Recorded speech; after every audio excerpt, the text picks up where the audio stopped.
에폭타임즈가 트럼프 대통령과 단독 인터뷰를 가졌다라고 이제 방송을 시작하기 전부터 아주 미리 지금 대대적으로 광고를 하고 있는 상황인데요.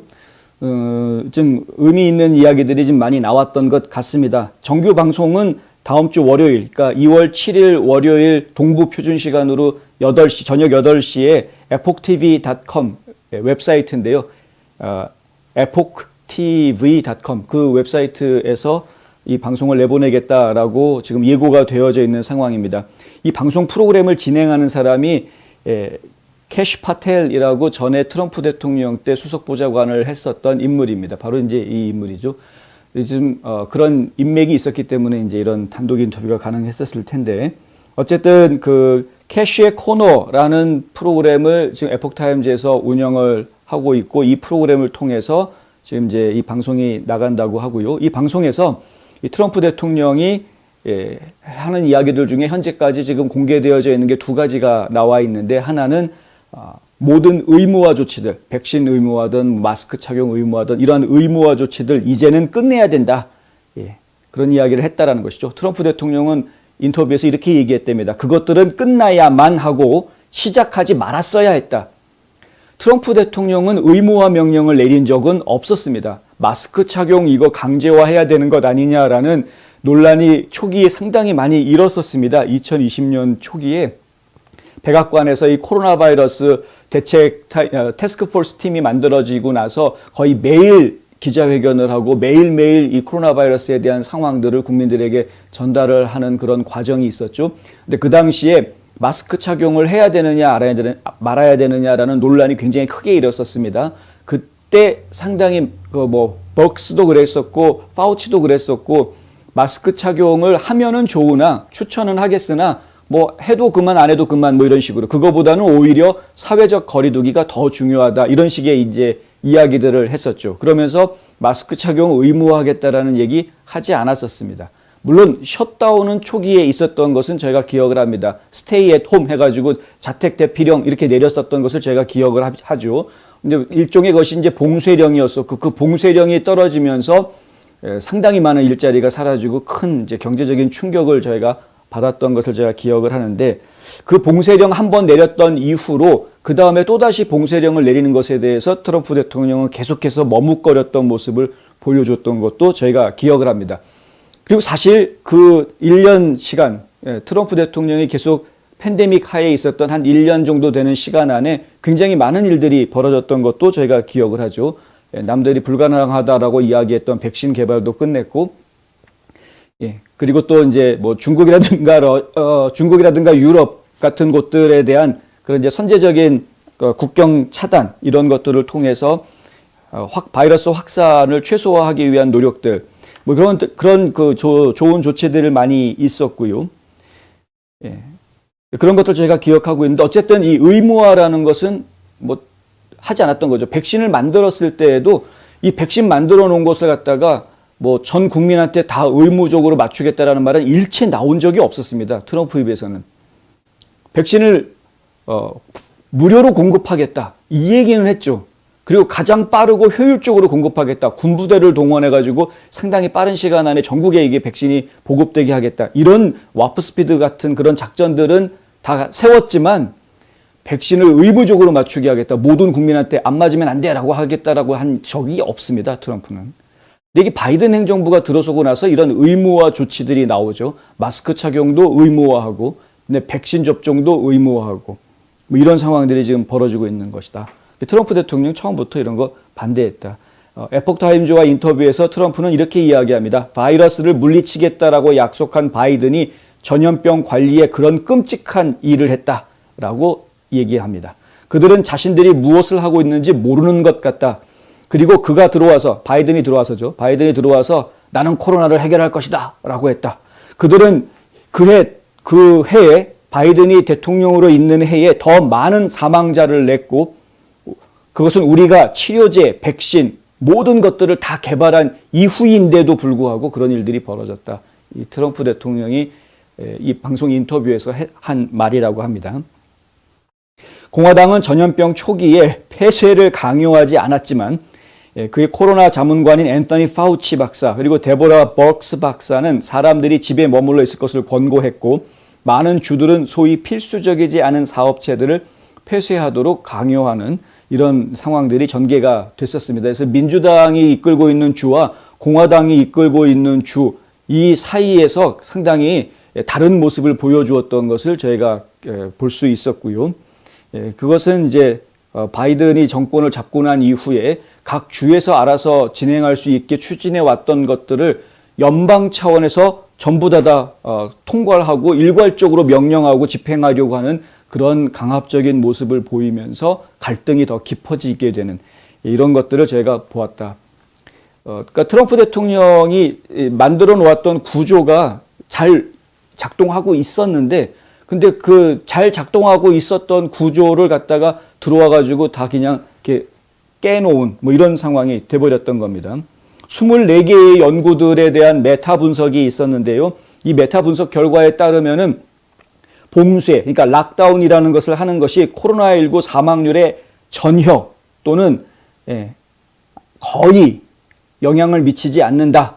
락다운을 하던 안 하던 상관없이 죽을 사람 죽고 살 사람 살고 뭐 이런 것 같다. 아무런 연관관계가 없다. 폐쇄한다고 더 좋아지는 것이 없더라. 백신 맞는다고 안 걸리는 거 아니더라. 뭐 이런 얘기랑 이제 비슷한 얘기입니다. 지금 상황이 그러니까 지금 바이든 행정부에서 자기네들이 하고 있는 것이 무엇인지 알고 하는 건지 그냥 무작정 생각하기 귀찮아. 그러니까 그냥 다 맞으라 그래. 그럼 되는 거 아니야? 뭐 이런 식으로 그냥 막 나가는 건지 이 구분하기가 참 힘들다 지금 상황에. 뭐 저희가 볼 때는 막 나가고 있는 것 같은 모습을 자꾸 보고 있는 것이죠. 트럼프는 중국 공산당 바이러스가 처음 나타난 지 한 달여 만에 미국인이 아닌 다른 사람들의 중국 왕래를 차단했다라는 말을 했다고 하고요. 그것이 당시에는 논란이 됐지만 본인이 그렇게 과감하게 결정을 했기 때문에 수십만 명의 사람들의 목숨을 구할 수가 있었다라는 이야기를 합니다.